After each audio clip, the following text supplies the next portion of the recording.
Welcome back to the Responsible Raw Materials podcast, where we explore the people, ideas, and actions shaping a more responsible future for our natural resources. Today's conversation is about one of the foundations of responsible business: good governance. I'm joined by Tim Law, whose career has taken him from chartered accountancy into the broader world of governance, transparency, and responsible business. What I particularly enjoyed about this conversation is that Tim reminds us that responsible raw materials aren't just about what happens on or in the ground. They're also about the systems that sit behind every project, the decisions that are made, the relationships between companies and governments, the confidence that investors, communities, and business partners have in one another. Throughout our conversation, we explore how transparency helps build that confidence, not because transparency is the objective in itself, but because it enables better governance, better decision-making, and ultimately, better outcomes.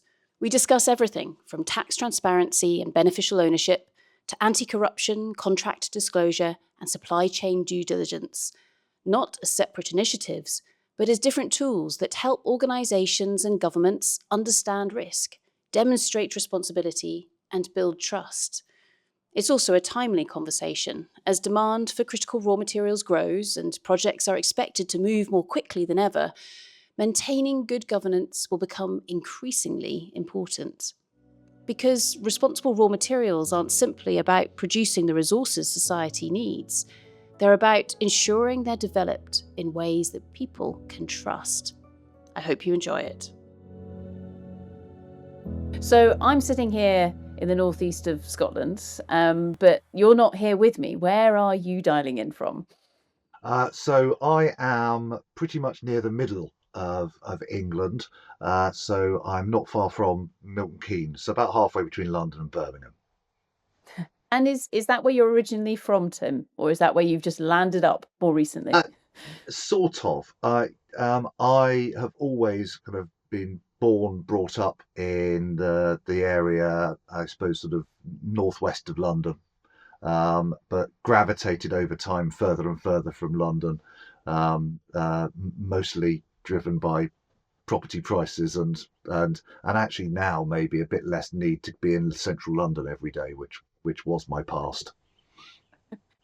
So Tim, we met whilst working together inside a large mining company, and not only are you a phenomenal singer, because I think there were some certain Christmas carols that brought us together once upon a time, but also as well, it's that world of transparency and responsibility within the world of mining. So, do you want to just tell us about what that means to you, but also how you got into it yourself?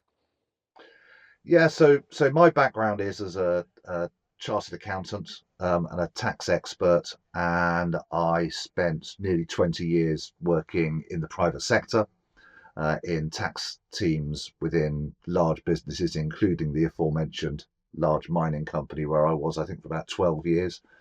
Um, and over that time, uh, the world of tax changed a bit, uh, particularly for the mining sector, but generally.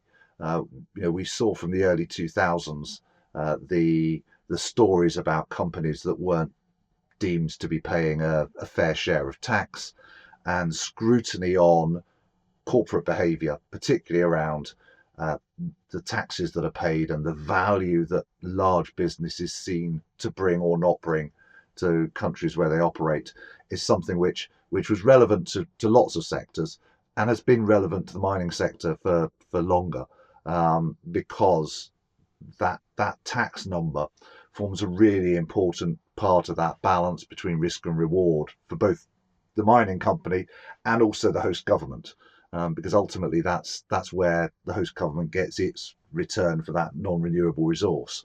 So the tax area in the mining sector has kind of been at the forefront of that transparency type type debate, if you like. And so I got involved in that, and ended up being responsible for collating and reporting on a voluntary basis tax numbers from around the group's operations worldwide. um, and that was sort of part of a change that was happening across the sector, with large mining companies voluntarily disclosing about the taxes that they pay, the economic contribution that they make, as part of explaining the value that mining brings to countries where their operations are. I guess with this, in terms of that transparency or that voluntary reporting, I think when I first came across it, I was quite surprised that it wasn't already done. I guess I'd assumed that people would know what kind of tax was being paid in different countries and in what ways. But I guess this is something where absolutely not. It was almost quite opaque, and as a result, quite a lot of assumptions were being made, or perceptions with regards to whether tax was being paid and where it was being paid, what governments were doing with it in different parts of the world. But that was maybe my slightly naive take on it. Yeah, and I think, and I don't think that's unreasonable, because there are aspects of financial reporting where there is a lot of granularity and clarity.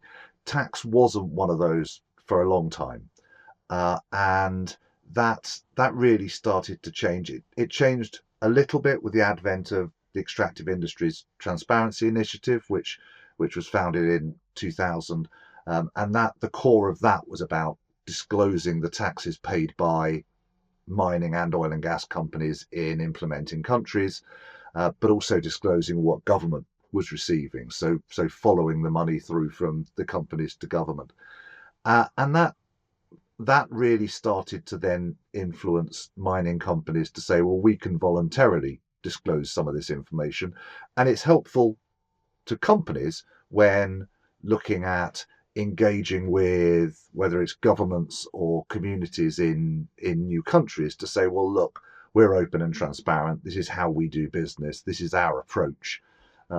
It's seen as kind of part of that way to communicate the responsible business behaviour.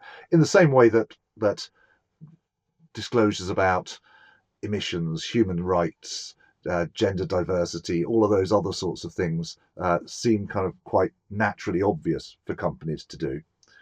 Disclosures around tax and economic contribution just weren't really happening very much until the early 2000s, and have developed significantly since then, and now form part of what certainly large mining and oil and gas companies do as part of managing reputational risk, and putting out there an explanation as to the fact that there is really value being generated in countries where mining operations happen, even if, ultimately the product is taken out of country, because that's actually maybe where it's needed, and some of the value comes out. There's a significant amount of that value that then goes to the host government. So with this, Tim, I think it's something where, and I know that people are listening to this podcast and thinking, why on earth are we talking about tax? I mean, can you get more boring? But I think that was a great reaction.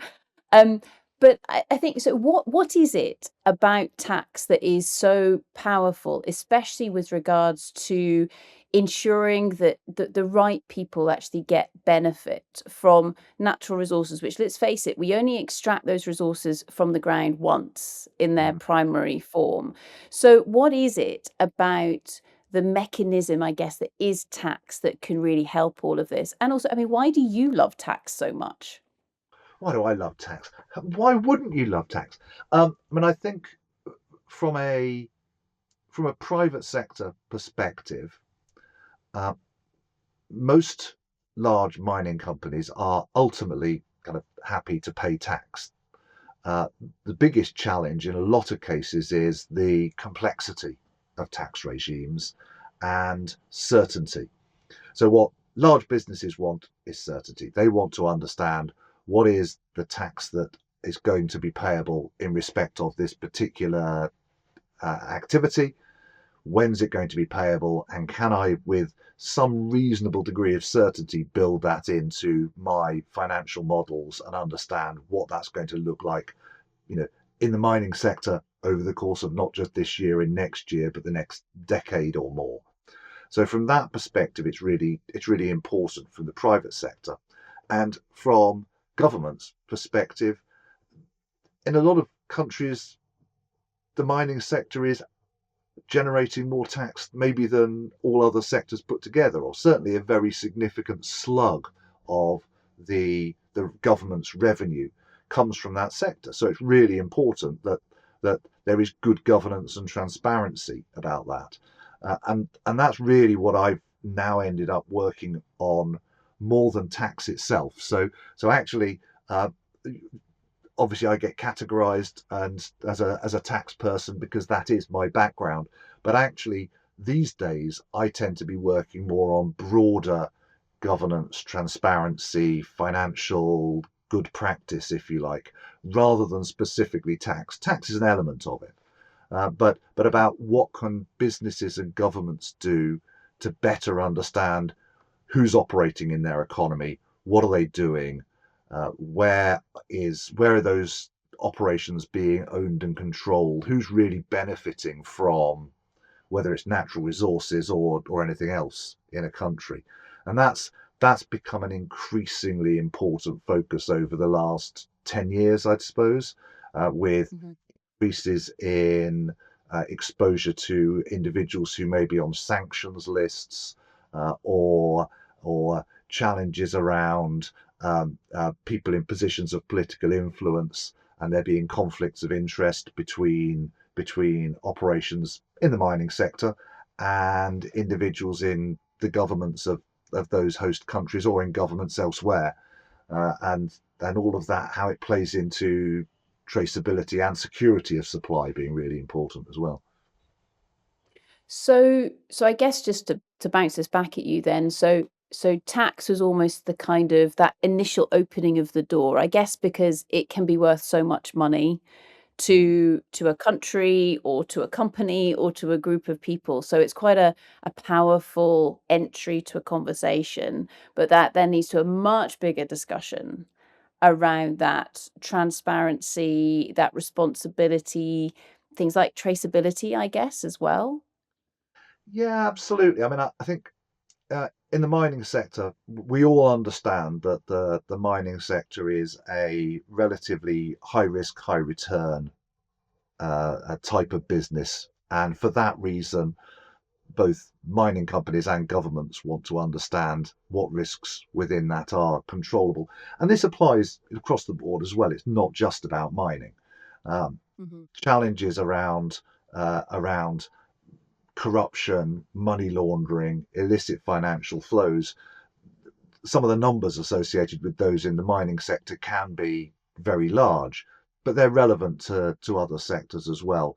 But there's been a real move over recent years to understand what practices and processes can be put in place to try and mitigate those issues around corruption, for example. Some of that comes down to understanding who the people are who really own and control businesses, both mining companies and companies in the supply chain. And that's for a number of really important reasons. So understanding what's termed the beneficial owner of a company can be a really important part of risk management for companies and also for governments. So a beneficial owner is the natural person, so the kind of flesh and blood, real human being or people who ultimately own or control a company or some other sort of legal vehicle. So it's looking through all those, in some cases, very complex ownership structures to get back to the real people who are the decision makers or who benefit from or control a company. And that's really important for risk management for a number of reasons. Firstly, if you don't understand who the people are at the top of that list, do you know whether or not they're on a sanctions list?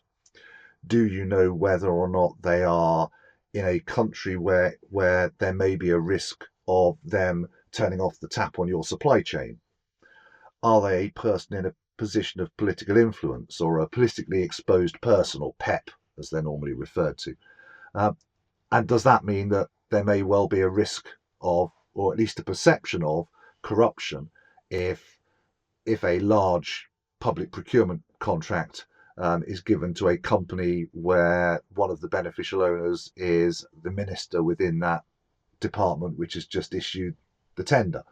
So, there are real areas of risk which can be mitigated by understanding this, and it's something which we've seen in the banking sector and in the accounting and legal professions for years, where they have their obligations on due diligence to understand who the beneficial owners are of a client before they take them on. So anybody who's tried opening a bank account on behalf of a company will know that there are a lot of questions that are asked about who the owners of the company are, who the ultimate owners of the company are. But that's now rippled down into business practice, because a lot of companies are seeing that understanding who really owns or controls companies that they are doing business with, their business partners, their suppliers, their customers, their competitors, is really important in the current environment, where there are, we've got risks coming out of our ears, and this can point to some of those. So we're seeing that as something that's becoming increasingly important. A lot of countries are looking at beneficial ownership transparency and implementing kind of central registers of the beneficial owners of every company in that country. In some cases, those registers are publicly accessible, so companies can use them for due diligence. So in the UK, for example, we have a completely publicly accessible register that you can get to for free without registering. In other jurisdictions, there are some hurdles to getting the data. In some countries, it's only really available to law enforcement. But it's a really important tool for that kind of risk management, which we're seeing more and more. So is this, in a perfect world, I guess, we wouldn't need to do any of this because nobody would be taking advantage of a situation or whatever. But I guess unfortunately we live in the real world where there are people who perhaps do spin things so that they benefit a little bit more. And is that a case here from a beneficial ownership perspective, by applying that transparency so people can see, right, well, or who am I either potentially getting into business with, or where does that money flow to, etc. Okay, now I can understand that, and that transparency then discourages some of that behavior. Is that the reason for doing it, or is it more than that? I mean, I think it can discourage the bad behaviour, and it can also just allow responsible businesses to try and mitigate their exposures by understanding who they're doing business with. And I think there is evidence of transparency type initiatives changing behaviour. It's not just about finding the smoking gun of something that's been done that's illicit. One example of that, which we've been looking at, is again in the mining sector, is around transparency in contracts. So part of the EITI standard, which is being implemented in, I think, currently 55 countries around the world, is a requirement that every contract between government and a mining company to either explore, develop, or extract oil, gas, or minerals should be made public, and that's challenging in some jurisdictions. And there are lots of we could talk for another hour about some of the barriers to contract transparency, some of which are legal, some are practical, some are cultural. But the transparency in those contracts can have two impacts. One, it can show what is it that government signed up to. So what are what is that agreement between government and the mining company? What commitments has government made, but also what commitments have the mining companies made? Are there local employment commitments included in the contract where the company could then be better held to account if that information is public? Are there local procurement obligations, or environmental mitigation requirements that are in the agreement with government? Transparency in those obviously allows companies to be better held to account. But the other thing which whether there's evidence for it or not, I'm not sure, but I can conceive of, is that if you are a mining company going into a negotiation, or a government going into a negotiation over a licensing process, and you know that the agreement that you sign at the end of this is going to be in the public domain, you may well approach that negotiation differently. And this is particularly relevant in a world where we've now got, a rush for critical minerals. We've got an acceleration of mining project developments. We can't have whatever the average is, 17 years, I think, from discovery to extraction for a mining project, because that's just not going to work in the current level of demand. But that creates risks around contracting processes, around shortcutting of due diligence, um, and contract transparency and beneficial ownership can be a really important part of that as well, in providing not just transparency after the fact, but also an expectation of transparency, which can mean that those involved in these processes go into them in a more kind of responsible way, knowing that the spotlight is going to be on what comes out of this.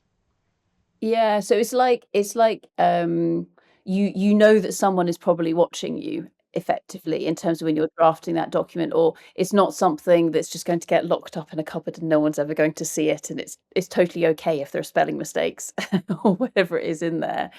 Um, so this has all been about, I guess, disclosure, transparency, and what that can then drive in terms of the improved responsibility and behaviours. But you mentioned earlier on things like fraud and money laundering and all of those exciting areas. How big a problem is that within raw materials?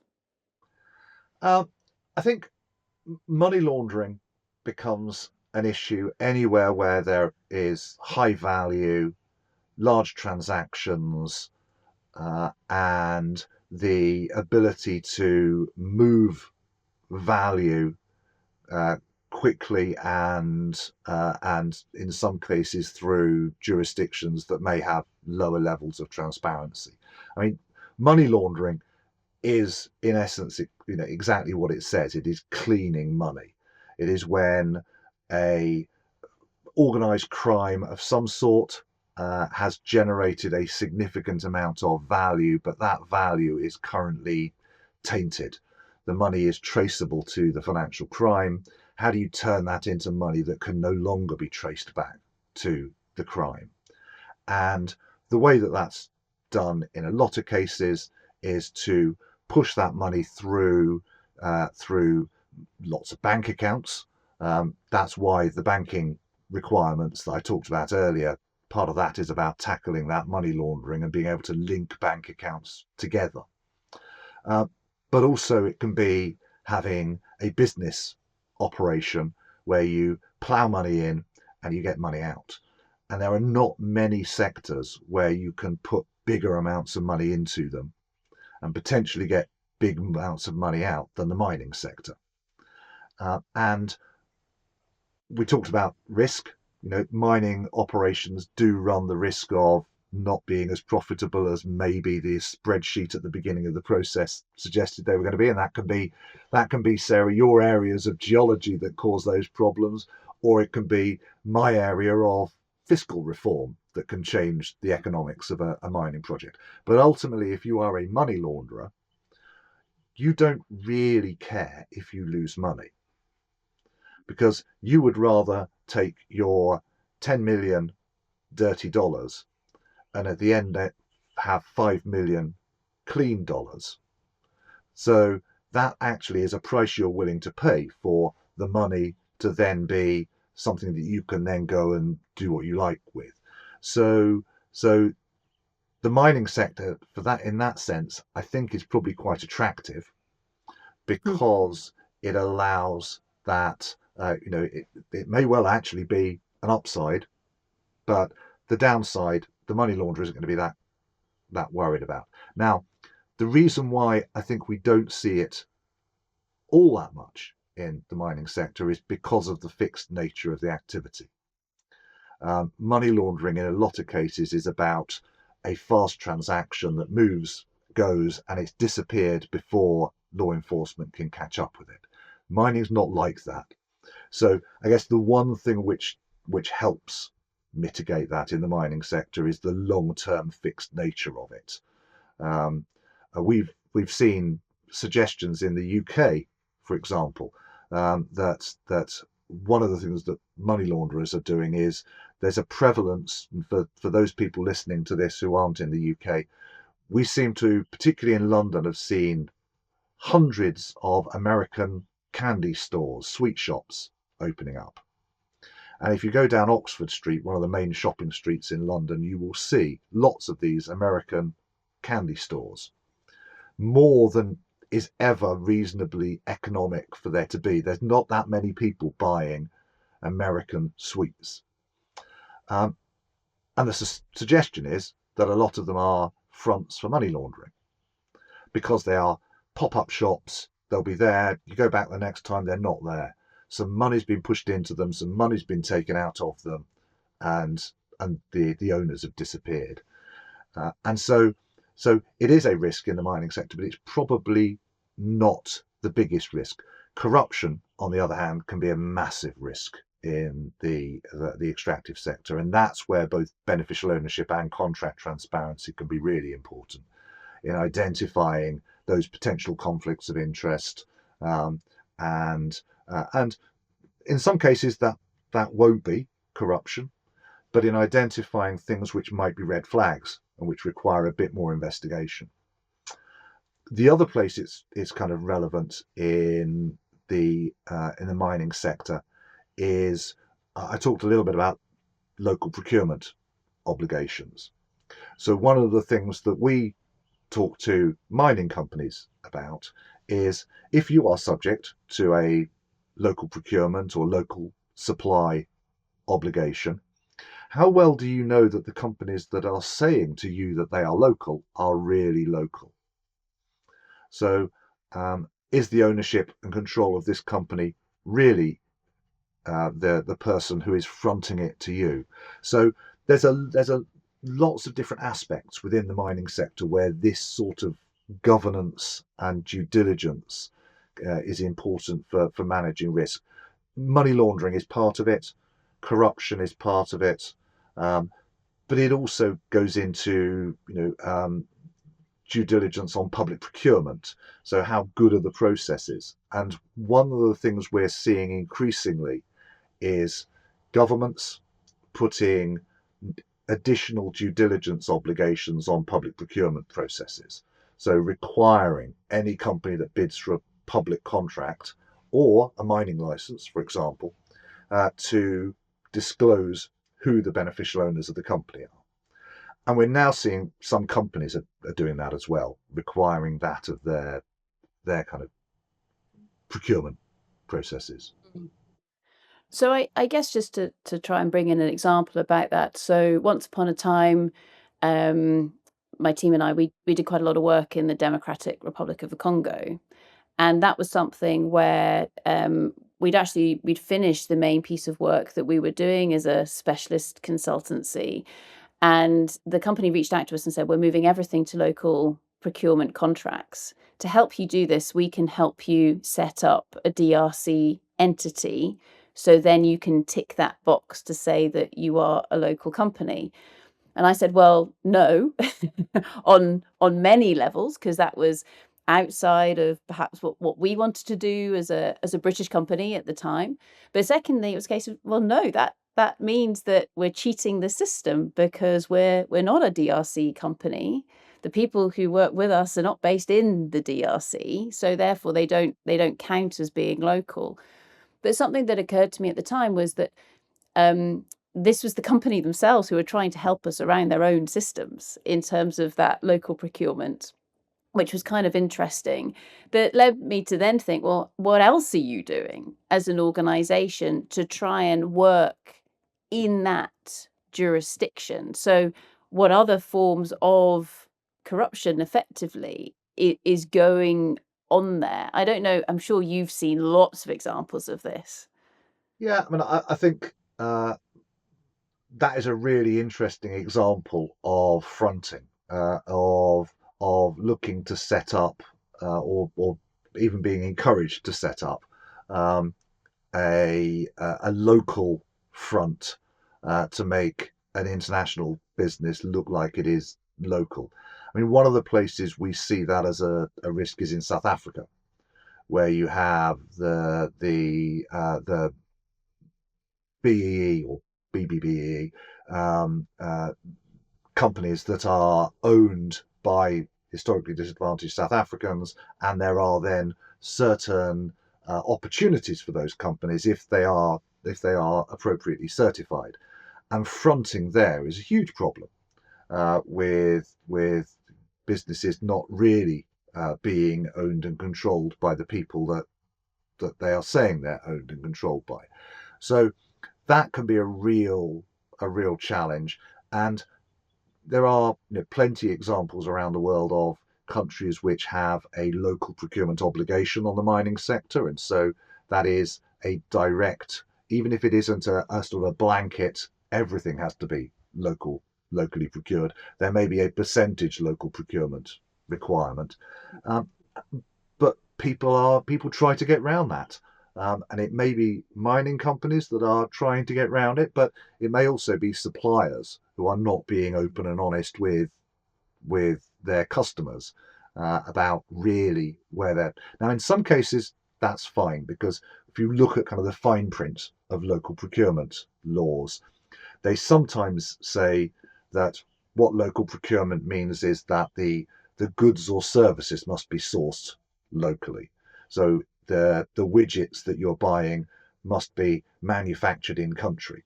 It doesn't really matter who owns the company that's manufacturing them, but they mustn't be shipped in. They must be sourced locally. In which case that Mhm. becomes a bit less of an issue. But again, that depends on what the obligations are, but also what the appetite for the company is. You know, are you comfortable with that, or actually do you really want locally owned businesses as your supply chain? And which again is really important sometimes for building that trust and building Yeah. that reputation in country that you're a responsible operator that is using local businesses and that those businesses really are local businesses. Yeah. No, absolutely. So, so I guess building on that, let's talk corruption and let's talk bribery, because there have been some very, very large sums of money um, that people have been fined for with regards to where there have been brown envelopes full of cash that have been used to be passed from one party to another. Often, I guess, from a mining perspective, in order to get permission to mine, so for permits or for licenses. And the unfortunate thing is, I think we could sit here for hours and start listing those case studies, because there are lots of them that are out there. In terms of that, do you feel that this improvement in transparency that we have now, is that helping to stop those brown envelopes being used to get permission to speed up the development of mines? Or do you feel that it's still going on and we need to keep moving forwards, or is there a step change that we need to instigate? I guess there's always been corruption. Um, is it realistic to see a world where there wouldn't be corruption? Probably not. Are there tools and mechanisms and current efforts around anti-corruption that are helping and moving things in the right direction? Probably yes.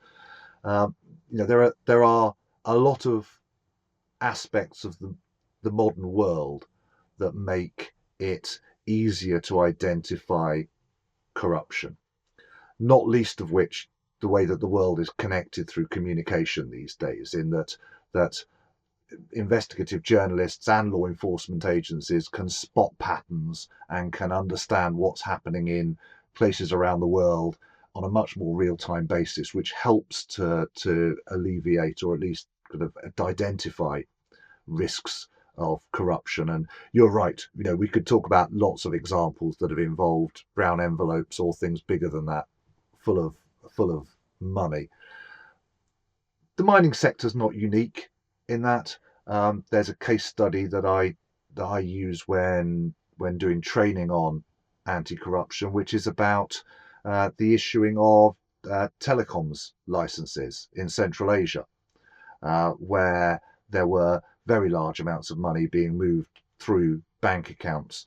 And the reason I use that example as a case study is because if the banking sector had maybe been a little bit more diligent in its due diligence, then at least that would have been detected sooner than it was, because there were people opening bank accounts who just didn't have the experience and expertise to be operating in the businesses that they were. So why on earth were they opening a bank account in the name of a telecoms company and receiving millions of dollars? So so I think those measures are helping to address that, because ultimately, what is it that causes corruption? And which is actually a question I sometimes pose at the beginning of training sessions, and say, what causes corruption? And the answers often are things like poor regulation, bad legislation, and etc. Not enough police, and all these sorts of things. And I say, all really interesting, but actually what causes corruption is two things, I would say: greed and inequality. Because ultimately it's people who are corrupt. It's not companies that are corrupt, it's not governments that are corrupt, it's individuals, because ultimately it comes to an individual who is offering a bribe and an individual who is accepting a bribe. And so tackling that is a massive challenge, because what are you trying to tackle? Greed and inequality. Well, there's a lot of that's a pretty interesting nut to crack. But can you make it increasingly difficult for people to do that? Can you make it increasingly likely that it will be detected?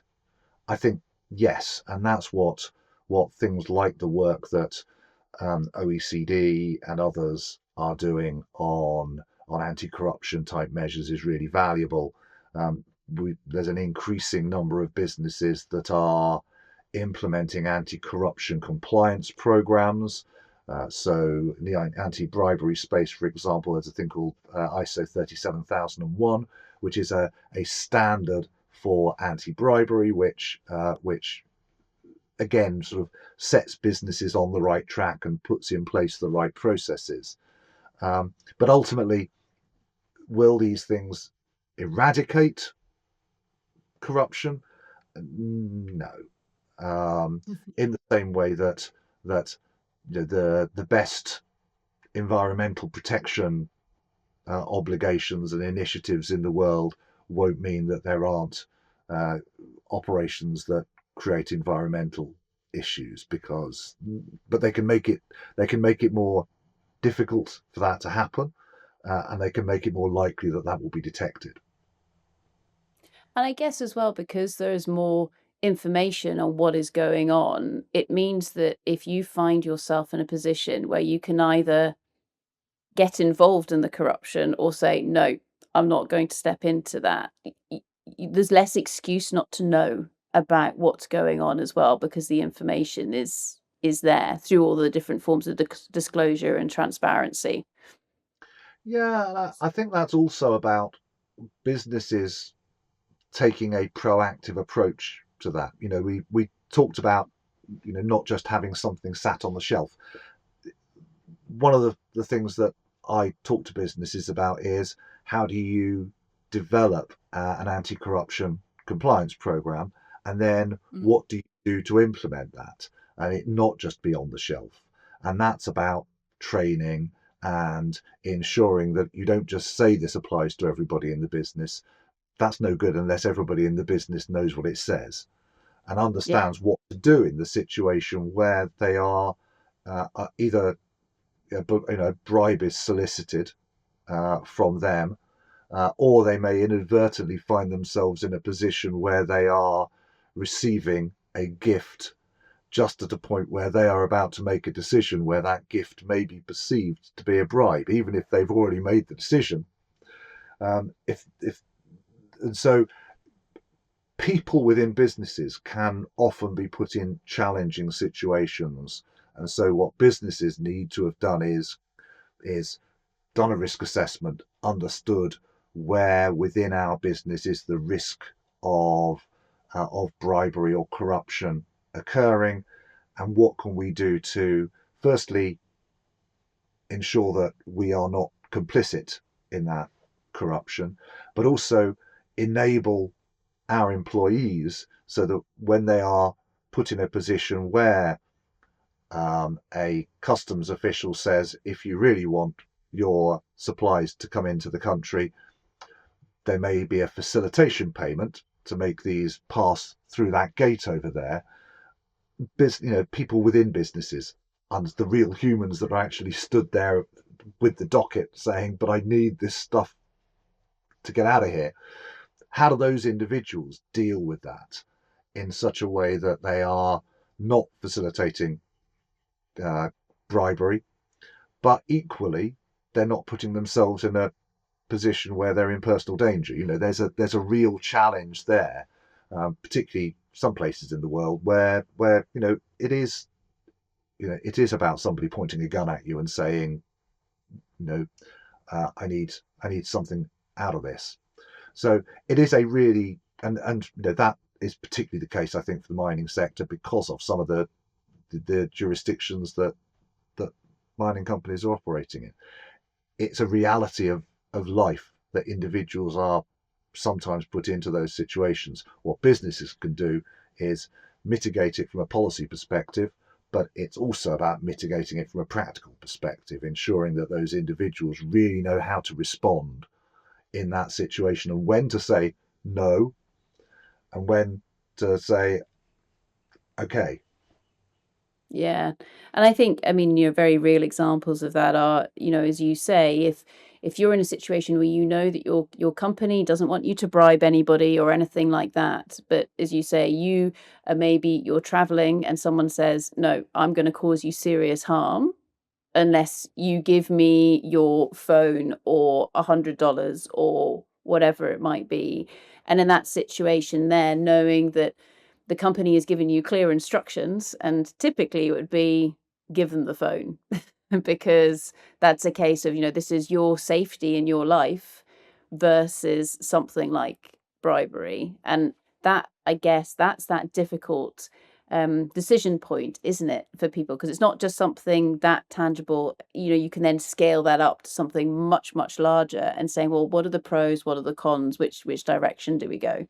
It's about individuals managing those situations, but it's also about businesses spotting the sort of larger scale corruption. I mean, there's a case study here in the UK, believe it or not, around potatoes, and one of the large supermarket chains here in the UK, where the man who was responsible for buying potatoes for this supermarket chain was awarding an ongoing contract to a particular supplier at an inflated price and was getting a kickback. Um, and it was quite significant amounts of money were involved. So it happens then at a corporate level, and there it's really about understanding how do you detect these things. Ultimately, that one was detected in the finance department when they started to look at the prices that they were paying for different products, and there seemed to be just a variance.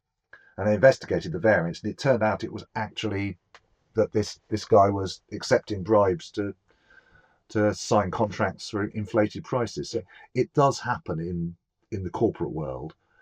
Mm. In businesses where there is as much high cost uh, procurement as there is in the extractive sector and in mining, then that risk obviously is even higher. Yeah. Yeah. So with all of these different areas, so we've got things like anti-money laundering, anti-corruption, different forms of tax transparency, etc. But then also we've got everything coming through on the ESG and the sustainability side, all of those due diligence requirements, modern human slavery. There's all of this stuff.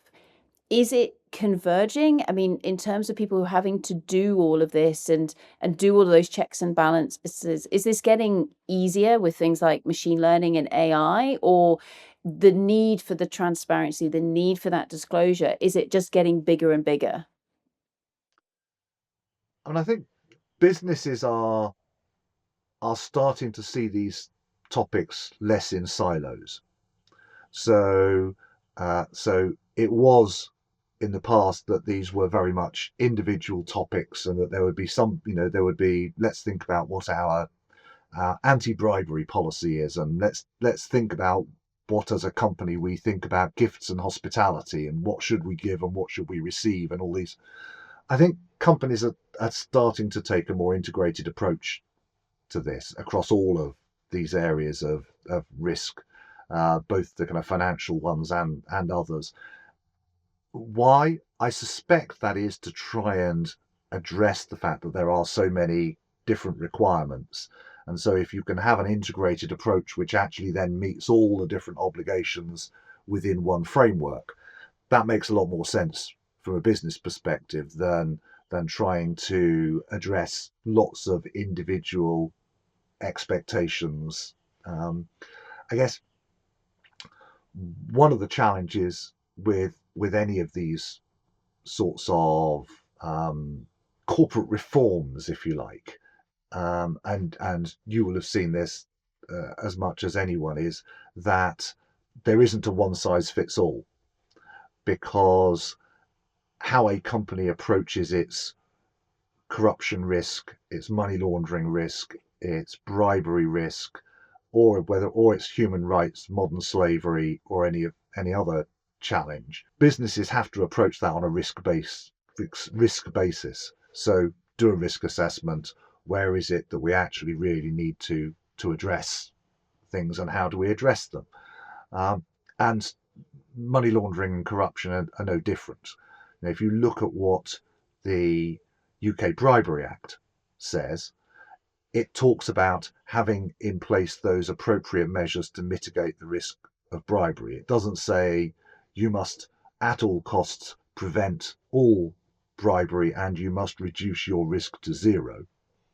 And the same is true for a lot of things, that businesses are weighing up that balance of how do we manage our exposure, how do we not just mitigate the risk of the financial loss that might arise, or the reputational loss, and we haven't really talked about the reputational damage of these things. That's another whole colossal area.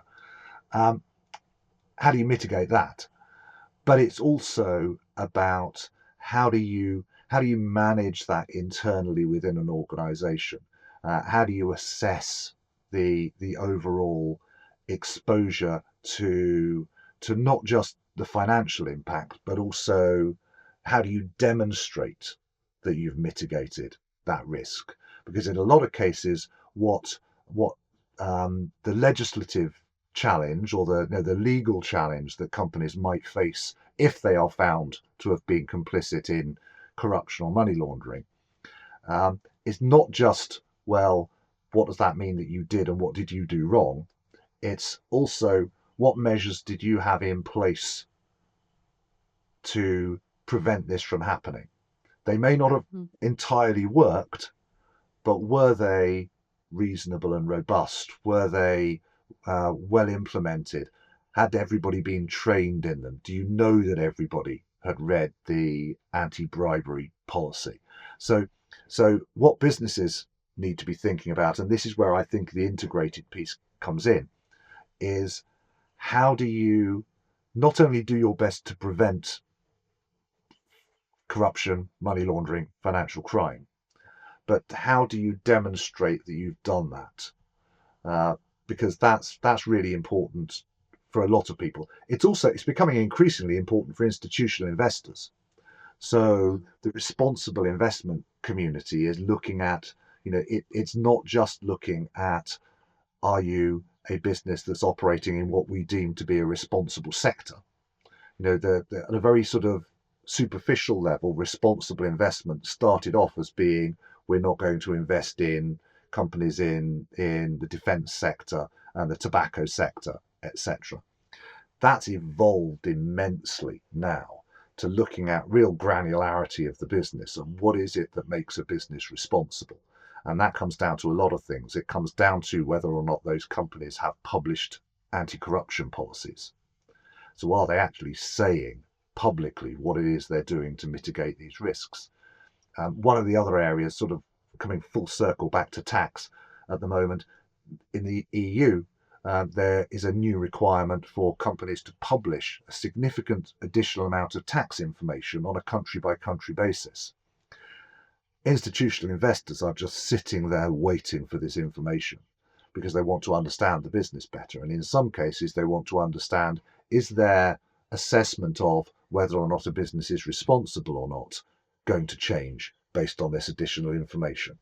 So from a company's perspective, and that comes straight to shareholder value then, companies really need to be thinking about not just how are they mitigating their risk of financial crime, but how are they demonstrating to their stakeholders, whether it's investors, whether it's employees, whether it's suppliers who want to understand and mitigate, because every business is in a supply chain somewhere. It's not just about a business looking at its suppliers and its customers and saying mitigating risk. It's also about saying, how do we make ourselves the most attractive business partner that we can? So other businesses that are doing due diligence on their supply chain, how do we make them pick us? And the way we make them pick us is by demonstrating that actually we are doing not just what they're doing, but we're doing even better. And therefore we are de-risking them if they take us on as their supplier. So it's integrated right into the core of commercial business these days, I think, and increasingly so, particularly when it comes to supply chain risk and security of supply, where we've all seen what's happening in the world at the moment, and the fact that there are supply chains which are getting fractured by global events. And that at the moment, those are large scale global things that are another whole topic, but they can be things as simple as a supply chain passing through a jurisdiction, and then you're at odds with that jurisdiction, and so somebody turns off the tap. And that's where understanding really who you're doing business with is so important, and why coming back to sort of beneficial ownership due diligence, if you don't know who the people are who've got the hand on the tap, you may be very comfortable that your supply chain isn't going through war zones or high risk jurisdictions or whatever, but do you quite know what the risks are of the security of that supply? So I guess just in closing, Tim, from a mining perspective, so there's been huge improvements in this transparency and also the different mechanisms over the last, say, 15 years. If we go 15 years into the future, what do you think this is going to look like? Wow. So I think first of all, I think, and I hope, that we are moving into a world where there is a increasing realization of the importance of the mining sector. And I think that's something that has been a real challenge for quite some time. We still haven't always cracked that nut of energy transition hinges on materials that have to come from somewhere. So I think a realization. I think this transparency will help in that. It will help in building trust in the mining sector and an understanding that actually there are businesses that take a responsible approach, are willing to be open and transparent about their activities. So I hope that will change opinions, and I hope it will mean that the sector can operate in a more, I guess, a less defensive position. I think the mining sector for a long time has found it's had to be in a defensive position. Um, in an ideal world, I think mining businesses would be able to get on with the day job rather than defending their existence. So I think is maybe something for the future. What I would like to see would be convergence. So a lot of the initiatives and work around anti-money laundering and anti-corruption happens at a country level. And although there are some global frameworks within which that sits, there are lots of different ways to interpret that. And you see that differently in lots of jurisdictions. And that makes things tricky for business. So from a private sector perspective, I would say that convergence is really important, because that creates or improves the kind of the simplicity of compliance. Because the easier that you make it for businesses to comply, the more likely they will do it, and the greater depth to which they will do it. So I think the mining sector has been at the forefront of a lot of these things. So it was at the forefront of tax transparency. It is, at least to an extent, at the forefront of beneficial ownership transparency, because in a lot of countries we've seen EITI be the catalyst for something that then happens at an economy-wide level. So I think the mining sector will continue to innovate in that space, because it is so important to host governments in a lot of cases. It's so important to vast areas of industry which place reliance on those raw materials, and so I hope that we get to a position where the mining sector is perceived in a better way. But I think there's still a little bit of me that sees risk, and risk, particularly around critical minerals, from the new entrants to the market, new jurisdictions, the demand for much faster development of projects through to production, and the potential then shortcutting of some of these really good processes just in order to get a mine operational brings lots of risks. So my prediction would be a mixed picture. I think there is still a lot of challenge around particularly the rush for critical minerals, which we'll see how that plays out. So possibly a bit of a mixed picture. But I just hope that the large mining companies that have been kind of the bastions of that responsible behaviour in almost all cases over recent years continue to do so. Brilliant. Thank you so much for that, Tim. Who would have thought that a discussion that started in the world of tax could have become so variable and wide-reaching? So, Tim, thank you so much. That's all right. It's been a pleasure. So that was my conversation with Tim. And what stayed with me most is that good governance isn't something that sits alongside responsible raw materials. It's one of the things that makes responsible raw materials possible. Throughout our conversation, we covered a huge range of topics, from tax transparency and beneficial ownership through to anti-corruption, contract disclosure, and supply chain due diligence. On the surface, those can sound like technical subjects, but what I found fascinating is that they all come back to the same fundamental question: how do we build trust? Trust that companies are acting responsibly, trust that governments are receiving a fair return from their natural resources and using that appropriately, trust that investors understand the risks that they are taking, and trust that the systems we've put in place are robust enough to support good decision making. One point that really resonated with me was Tim's observation that transparency isn't simply about looking backwards. It's not just about disclosing information after decisions have been made. Transparency also changes behaviour. If people know that contracts will be published, that ownership structures can be understood, or that decisions may ultimately be scrutinised, they often approach those decisions differently in the first place. In that sense, transparency becomes much more than disclosure. It becomes a tool for building confidence.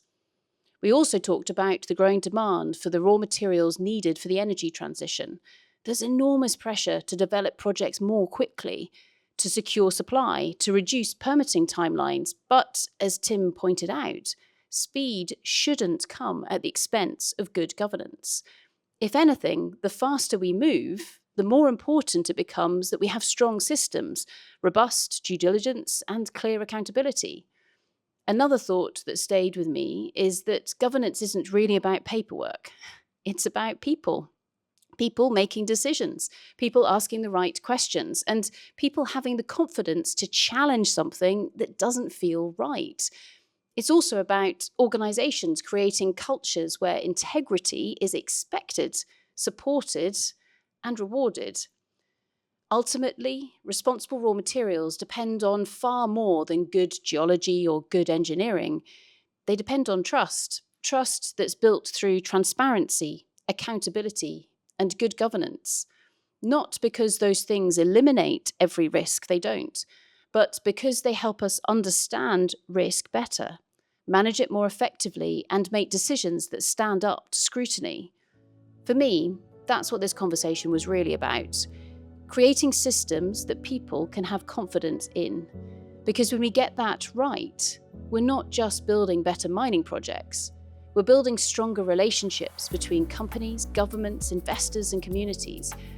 And that's something that benefits everyone. And that, ultimately, is what the Responsible Raw Materials podcast is all about. Thanks for listening, and we'll see you in the next episode.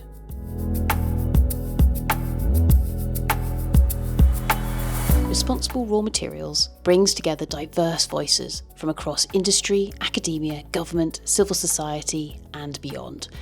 We explore shared challenges and opportunities that go well beyond minerals and metals alone. We also curate a growing library of hundreds of talks, resources, and insights, free to access and designed to support learning, informed decision-making, and shared understanding. So if you want to find out more, please feel free to explore all our resources at www.responsiblerawmaterials.com.